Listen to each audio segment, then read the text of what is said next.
Bom dia. Meu grupo é formado por mim, Éricles, pelo Guilherme Vasconcelos, pelo Gustavo Müller, pelo Alexandre Velhinho, pelo Gregor Tuchen e pelo Rô Costa. E hoje nós vamos falar sobre as consequências da homofobia na nossa sociedade.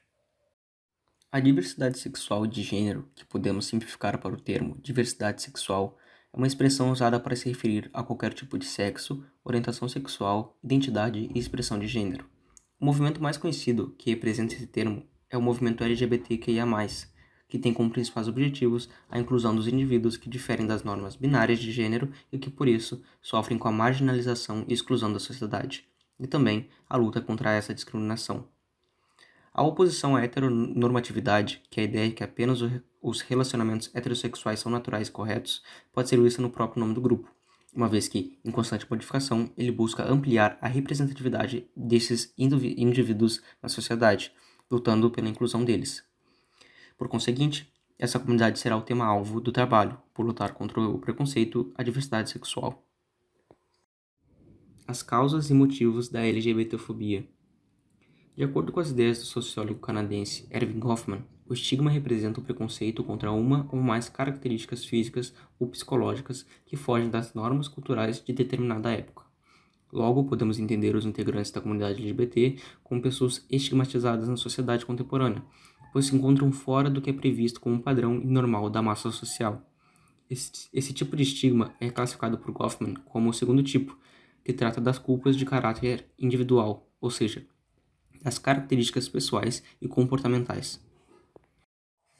As causas e motivos pelas quais esse grupo é discriminado são várias, mas entre as principais se encontra a falta de aprofundamento do assunto nas escolas, que reflete na ignorância da população sobre o tema e ofusca o quão importante ele de fato é, gerando um ciclo e impedindo a mudança. Ainda devido à enraização do estigma na sociedade moderna, muitos comportamentos são esperados e considerados naturais, como descreve o conceito da heteronormatividade, e, por conseguinte, os que se diferem acabam sendo afastados e excluídos das esferas sociais, sob a justificativa de que não são normais. Este afastamento corrobora para a criação de ideias errôneas sobre essas pessoas e, consequentemente, gera estereótipos negativos delas, provocando a intensificação do estigma associado para suas características distintas. Por outro lado, como já fora brevemente citado, a criação de um padrão na sociedade se deve muito graças à falta de representatividade dessas pessoas nas mídias e na sociedade como um todo, uma vez que só vemos e convivemos com um conjunto de pessoas com as mesmas características, somos influenciados a criar, mesmo que involuntariamente, um padrão a ser seguido baseado nesses atributos e excluir os dissemelhantes. Outro sim, Goffman também afirma que os indivíduos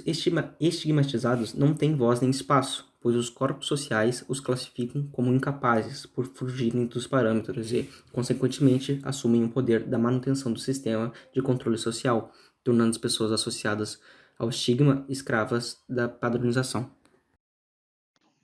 O preconceito que é focado à comunidade LGBTQIA+, reverbera em forma de impactos negativos na sociedade. O grande número de homicídios e suicídios devido a este crime de ódio são um ótimo exemplo dessa afirmação. Vemos isso no Brasil, que mesmo tendo uma lei protegendo esta comunidade, apresenta um altíssimo índice de assassinatos desses indivíduos, sendo registrada a morte de 243 componentes do grupo só em 2016. Outro dado alarmante é do Grupo Gay da Bahia, o GGB, que no Dia Nacional de Combate à Homofobia em 2019 divulgou um novo relatório que registrou 141 mortes entre homicídios e suicídios causados por homofobia de janeiro a 15 de maio de 2019. Outra consequência é o alto número de suicídios ocasionados pelo meio em que as pessoas LGBT estão inseridas, que contam com problemas como pressão familiar e social, e indo risco de expulsão domiciliar de espaços públicos. Isso fica claro nos dados da ANTRA, a Associação Nacional de Travestis e Transsexuais, que registra só no primeiro semestre de 2019 12 suicídios de pessoas transgênero e no mesmo período de 2020 um aumento de 34%, tendo 16 casos confirmados. A pouca presença dos componentes dessa comunidade nas esferas sociais é também uma decorrência da LGBTfobia, sendo uma das principais causas a dificuldade de inserção no mercado formal de trabalho por deficiência na qualificação profissional causada pela exclusão social, familiar e escolar de muitos dos membros dessa comunidade, principalmente os transgêneros e transexuais. Vemos isso nos dados da ANTRA, que afirmam que 90% da população de travestis e transexuais do Brasil se prostituem devido a essa conjuntura, ou seja, as escolhas individuais desses indivíduos são controladas por essa discriminação.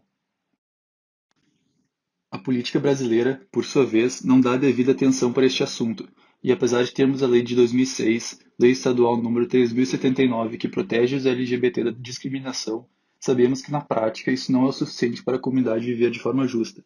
Isso se dá, pois na própria política demorou-se anos para haver membros do movimento LGBT elegíveis, que apesar de hoje haver alguns, ainda são poucos frente ao número total de políticos no Brasil, o que indica um grande caminho a ser trilhado ainda. Um exemplo disso é que o primeiro governador a se assumir gay na história do Brasil foi Eduardo Leite, neste mesmo ano de 2021. Concluímos então que, na atualidade, um grande estigma está associado ao movimento LGBTQIA+, e seus participantes, devido a diversos motivos e causas.